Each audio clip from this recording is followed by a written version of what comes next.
All right. So we have got Dr. Neerav Sagar with us. So who has got a rank of 160 in FMG January 2024 FMG examination. So many congratulations, Dr. Neerav.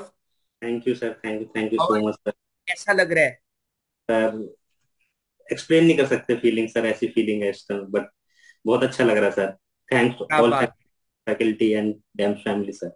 क्या बात है। घर में mummy papa खुश, बिल्कुल sir खुश। बहुत खुश है। Proud of you already. हाँ, सर बहुत खुश है।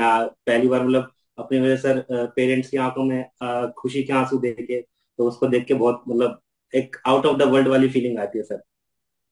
मेरा हमेशा ये मानना है कि जो बच्चे एग्जाम देते हैं ना, तो उनका एग्जाम कम और पेरेंट्स का एग्जाम वो यस ज्यादा सर। होता यस है सर, ना। सर बिल्कुल बिल्कुल सर।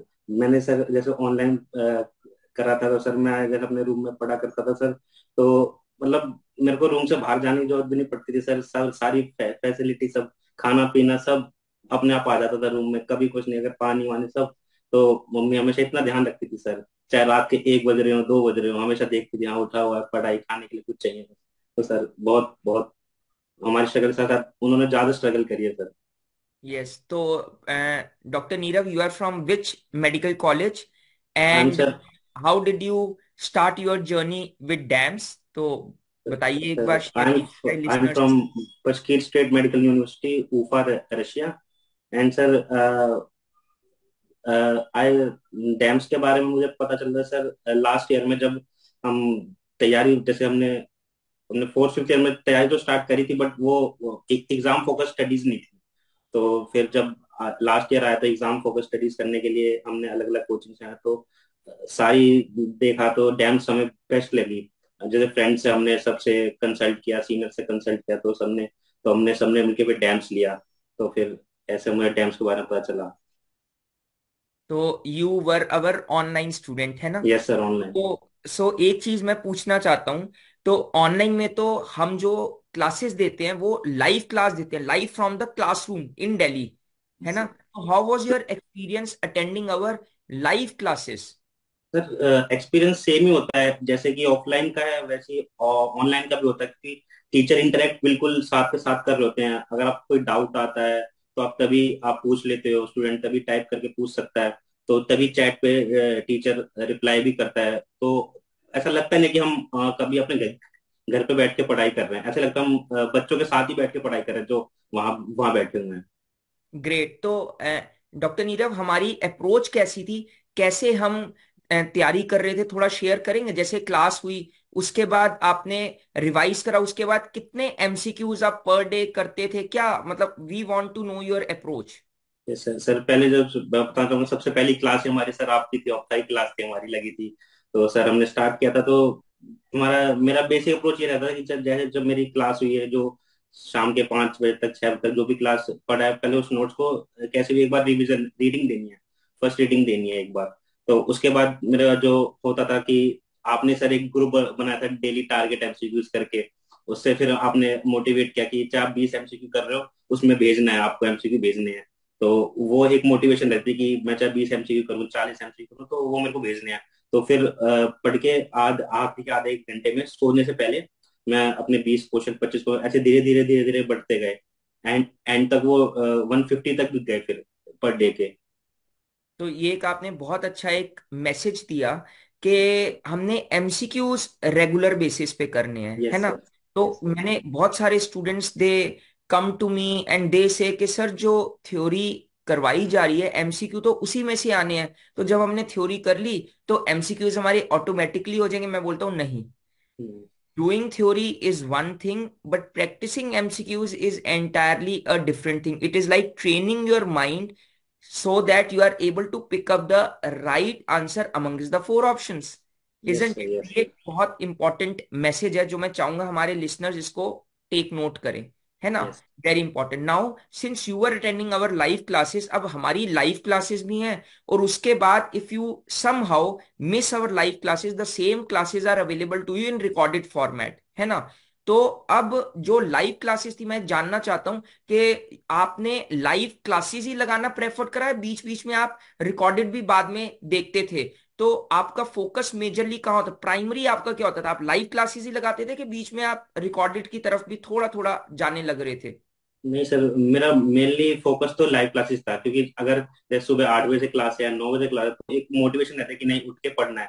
एक लेजीनेस वाला फील नहीं आना चाहिए कि नहीं, कि मैं तैयारी करूँ तो मेरे को सुबह 9 बजे तैयारी करनी है अपनी। बाई चांस कभी ऐसा होता था कि कोई टेक्निकल इश्यूज आ गया, मेरा कोई कंसेप्ट छूट गया, तब मैं जाया करता था कि जो रिकॉर्डेड वीडियो देख ली। बट मेनली मेरे को लाइव वीडियोस पे फोकस था, कि उसके साथ मेरे को बैठना है, क्योंकि एग्जाम में जैसे बताते थे कि तुम्हें बैठने की प्रैक्टिस होनी चाहिए, 3 घंटे एग्जाम देना है, तो उसमें बैठना, तो वो एक आदत वो क्लासेस से ही बनेगी। अगर आप सोचोगे रिकॉर्डेड पढ़ लो, तो रिकॉर्डेड में क्या होता है, आप 1 घंटा पढ़े, 1.5 घंटा पढ़े, उसके बाद एक आप हेक्टिक फील करने लगोगे। बट लाइव क्लास में आप छोड़ोगे नहीं, तो दिमाग में रहता है कि नहीं ये कंसेप्ट छूट जाएगा, मेरे को फिर दोबारा आना पड़ेगा, मेरा टाइम वेस्ट होएगा।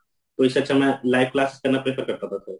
That is another very important message कि जब भी हम लाइव क्लास अटेंड करते हैं ना, तो हम प्रोकेस्टिनेशन को किल करते हैं। अदरवाइज अगर हम रिकॉर्डेड क्लास कर रहे हैं तो हमें रहेगा चलो थोड़ा सा कर लिया, थोड़ी सी एक ब्रेक ले लेते हैं, तो जो हमारी जो क्लास है वो वहीं वेट करती रहती है और हम आते ही नहीं, हम 10 मिनट की ब्रेक लेके जाते हैं, उसके बाद हम वापस ही नहीं आ पाते हैं, तो डिले डिले डिले होता जाता है। एंड ऑलवेज से if you finish early you will be able to revise multiple times. Okay, now एक चीज मैं और पूछना चाहूंगा towards the end of examination, तो how was your experience attending our DFX, जो हमने DAMS FMG express which is mini revision session, जिसमें हम सारे 19 सब्जेक्ट्स को एंड में रिवाइज करवाते हैं। How was your experience attending our DFX, क्या लगा, कितना पेपर उस डीएफएक्स में से आया था, and how it help you in revising everything in the end? DFX तो डेफिनेटली चेंजिंग पार्ट था, क्योंकि जब हम आखिरी के मंथ में पहुंचे तो समझ नहीं आता हम क्या पढ़े कैसे करें, क्योंकि मेन कंसेप्ट बनाए लेंगे तो वो बहुत ज्यादा हो रहा था, मेन नोट्स बहुत ज्यादा हो रहे थे।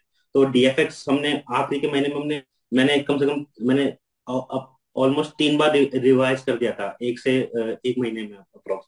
तो उससे क्या हो रहा था, फिर डीएफएस के बाद हमने फिर मॉक भी देने चालू करे, हम सब फ्रेंड्स मिलके, हम जो ग्रुप बनाया था, स्टडी ग्रुप बनाया था, उसमें फिर हम पढ़ते थे। तो डीएफएक्स मेन का उसके बाद मॉक दिए, आखिरी के एक महीने में हमने 5-7 मॉक दिए और सारे अच्छे स्कोर पे रहे, तो उससे एक बहुत अच्छा कॉन्फिडेंस आया। प्लस फिर सीबीटी भी हुआ था, तो सीबीटी ने एक बहुत अच्छा बूस्टअप दिया, सीबीटी ने एक एग्जाम का वो बता दिया, पैटर्न पता चल गया। तो बहुत डीएफएक्स तो सर चेंजिंग पार्ट था, क्योंकि आप उससे एक दिन में 5 सब्जेक्ट भी रिवाइज कर सकते थे, ऐसा था वो डीएफएक्स पैटर्न। और ग्रेट ग्रेट कुछ मिस भी नहीं हो रहा था। Great great great. अभी आपने सीबीटी की बात करी, सीबीटी में अपने लिसनर्स को बताना चाहता हूँ that is a computer based test. तो उसमें आप एग्जामिनेशन हॉल टाइप के एनवायरनमेंट में बैठ के आप वो एग्जाम देते हैं, है ना? बिल्कुल जैसे जो पैटर्न आपका एफएमजी रियल एग्जाम का होता है वही पैटर्न क्रिएट किया जाता है। तो मैं जानना चाहता हूँ, तो जब आपने सीबीटी, हमने 2 सीबीटी कंडक्ट करे थे, यस सर। तो उसमें आपका क्या स्कोर आया था और कितना आप उसको इस स्कोर के साथ रेजोनेट करते हो? क्योंकि वो जो पेपर का जो difficulty level, the choice of question, those questions are exactly as per your current FMG latest pattern. Yes sir, बिल्कुल सर, बिल्कुल लेटेस्ट पढ़ के हिसाब से था। मेरे सीबीटी 1 में सर 177 आए थे, और सीबीटी 2 में सर 175 आए थे, तो उसके कहीं मिलता जुलता मैं फाइनल स्कोर मेरा 160 पे आ गया। तो सीबीटी ने बहुत हेल्प है, एक मतलब एक जो डर होता है कि बच्चों को देख के कि बहुत सारे बच्चे हैं, वो एकदम डर खुल गया एकदम, कि सेंटर पे जाके दिया हमने, तो एक एक फियर फैक्टर सब आउट हो गया था कि हाँ ऐसा कुछ नहीं। तो हमको एग्जाम लग रहा था कि हम जीटी देने देने आए अपने, एक मॉक टेस्ट ही दे रहे हैं। तो मैंने उसकी उस तरह से लिया, अपने मॉक की मॉक दे रहे हैं जब, मैं कि मॉक में पास हो रहा था, तो यहाँ भी मैं पास होऊंगा, मेरे कोई दिक्कत नहीं होगी। Great great great. And any advice you would want to give to your juniors के लास्ट के 10 डेज को कैसे लेना है? नंबर वन, दो एडवाइस लूंगा मैं आपकी, है ना? एक, के लास्ट के 10 डेज को हमने कैसे देखना है। दूसरा, अनफॉर्चुनेटली जिनका अच्छा स्कोर इस बार नहीं आया है, तो वो आप क्या अप्रोच फॉलो कर सकते हैं as per you? Sir last के 10 डेज में तो मैं यही कहूंगा सर, पहली बात तो फोमो से बचें। ये ना सोचें कि हमारा ये छूट रहा है, कि ग्रेट यूट्यूब पे एडवाइस। बहुत वीडियोज आते हैं आखिरी के मंथ्स में, कि आपको लगेगा कि ये भी पढ़ लो वही पढ़ लो, तो उस चीज पे ना जाए। जो आपने पढ़ा है उसी को ही रिवाइज करने की कोशिश करें बार बार, जितनी बार कर पाओगे, और क्वेश्चन प्रैक्टिस करते रहें, क्वेश्चन प्रैक्टिस ना छोड़े लास्ट डे तक भी। MCQ practice is very important, that is yes what you sir. Are saying। Yes sir. और सर, और मैं यही कह रहा हूँ जिनका नहीं हुआ तो वो थोड़ा बस फोकस करें, क्वेश्चन यहीं से आना, एग्जाम यहीं से आना है। तो बस यही होगा, बस थोड़ा कॉन्फिडेंस बनाए कि ऐसा कुछ नहीं होता कि फर्स्ट अटेम्प्ट में नहीं निकला, कोई बड़ी डील नहीं है सर, सेकंड अटेम्प्ट में पक्का होगा। तो सबको ऑल द बेस्ट कहूंगा मैं उनकी तरफ से कि उनको उनके नेक्स्ट अटेम्प्ट के लिए भी। चलो, ग्रेट ग्रेट ग्रेट।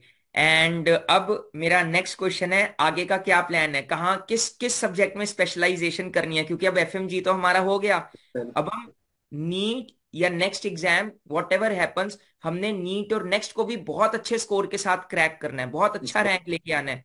तो कोई एक स्पेसिफिक इंटरेस्ट, कोई स्पेसिफिक फील्ड जिसमें लगता है कि अगर पीजी मिली तो इसमें करना चाहेंगे?